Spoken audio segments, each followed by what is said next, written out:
So in Season 14 of Diablo 4, you can actually farm experience and progress through your end game levels, specifically your Paragon levels, pretty quickly if you know what you're doing and if you want to put in the time to do a farm that, in my opinion, is kind of boring. But that's what I want to go over in this video, the absolute best experience farm in Season 14, and this will allow you to get 300 Paragon faster than we've ever been able to previously. And it's actually really simple how you do this. There's just a few different things you have to know of how the system actually works, because the difference between learning these few basic rules is pretty much the difference between getting no experience and doing the best experience farm that's pretty much ever been in the game. And you'll have probably already heard about this and maybe seen some other content creators do this farm for leveling up. And this is going to be the Hellworm farm in Helltides, but there's probably a few things that maybe you haven't had explained to you if you haven't watched a specific video or someone explaining of how these little intricate things work. So I'm just going to go over the most simple way of how to do Hellworm farms, because there are other ways to do it that can be more efficient that, in my opinion, are just significantly more annoying to do. Like, some people will plot out routes throughout the entirety of a Helltide zone. That sounds like the worst thing I could possibly imagine doing in Diablo 4, so I wanted to show a version that's just much more simple. Now, the first thing you're going to need before doing this farm is a handful of points in your Helltide endgame skill tree. Realistically, you only need 2 points, but there are 2 other points you can get that will pretty heavily improve the loot and the ease of use of this farm. So you're going to go to your Helltide tree, and the first things you're going to need to pick up are in the middle tree. The first one is the first node, Hellmouth, which when a Hellworm emerges, it unleashes one of the following, which will be a handful of different options. But then the second node you're taking is right below that, Writhe and Rot. Hellworms will always spew maggots, and they gain +1 monster power, and sometimes a Pang of Duriel will also crawl out, which will drop layer keys and will also drop a bunch of experience. So essentially, when you get both of these nodes, anytime a Hellworm pops out, it will always give you the same thing, which will be the maggots that drop a bunch of experience globes, which are the main thing you're getting experience from, and then giving you a chance for a Pang of Duriel to also pop out that will then give you layer keys and more globes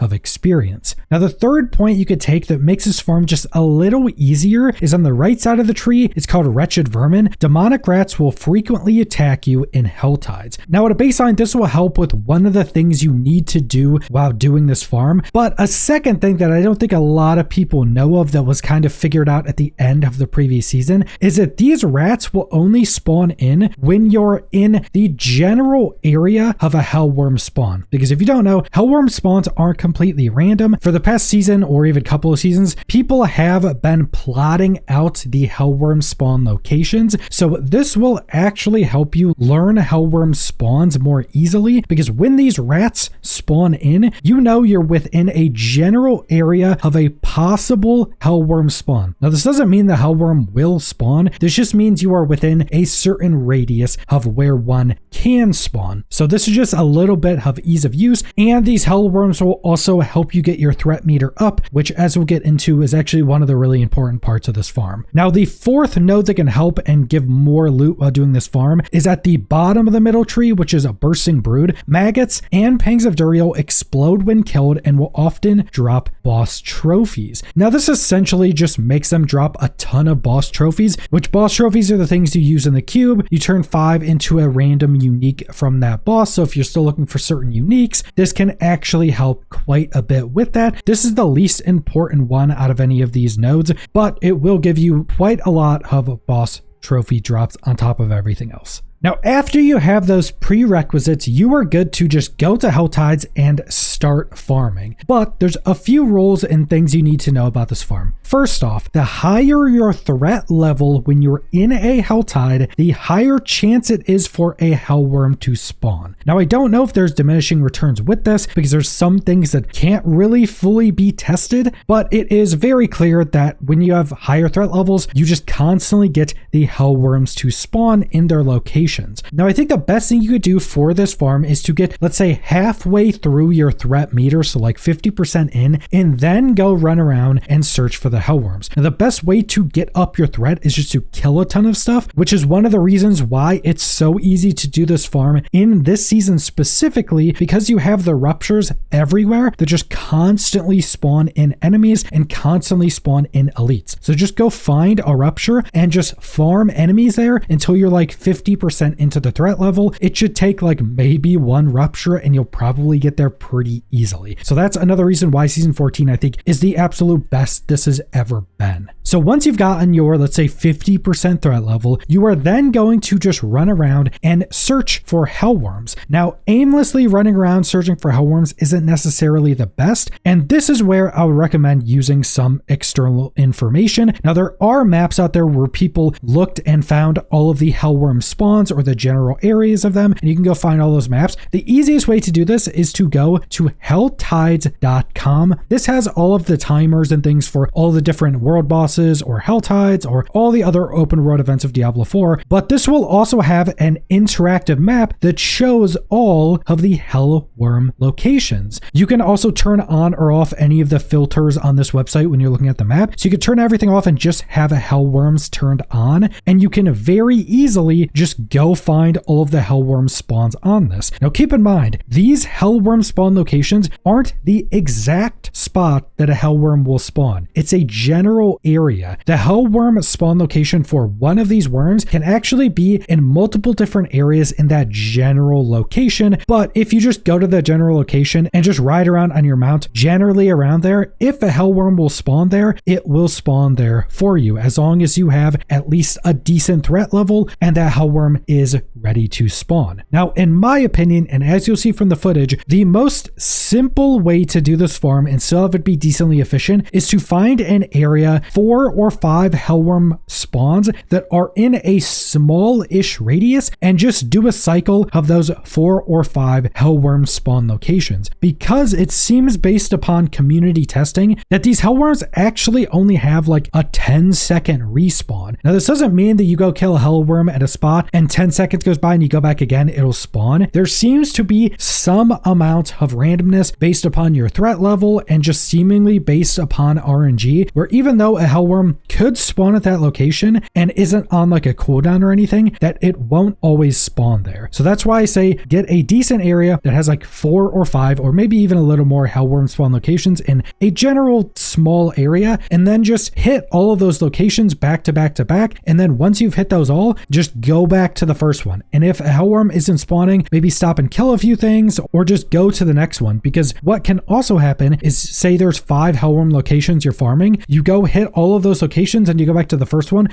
doesn't respawn, but then you go hit the second spot and the second one will spawn. And then maybe you go back to the first one after that and that one will have spawned, because there is some decent bit of randomness within this, but it does get pretty consistent over time. And I think that's just the best way to do this farm. You learn these handful of hellworm spawn locations and generally where they can spawn, and it allows you to be much more efficient in farming that area. Now, you can do what some other people are doing, which is basically plot a route throughout the entirety of a Helltide, or at least one of the Helltide zones, and hit all of those back to back to back to back. I'm not personally a fan of that, because unless you have a crazy fast character build, you're probably going to be mounting and then unmounting could be kind of annoying, even though you could still do it in these smaller locations. If you just have a build that's somewhat fast and you do it in the smaller area, you can usually just stay off your mount and you can hit all of the locations as fast as you need to. And another pretty big tip to make this just much more efficient is to not kill anything you don't need to after you have the threat level you want. So let's say the 50% you should be going for. After you do that and start searching for the hellworms, you shouldn't be trying to like AoE kill everything around you. Just try to kill anything that comes out of the worms, loot all of their experience globes and whatever loot they drop that you want, and then go to the next worm. Don't be killing stuff in between, because after you fill up your threat meter and then it fully drains and you kill or don't kill the hellborn at the end, after you do that, you have to go back to farming your threat meter until you get back up to, let's say, 50%. So the more time you can stay in that high threat meter, the more experience you're getting, because that's realistically where a lot of the wasted time will be, is if you're killing too much stuff and draining your threat threat meter,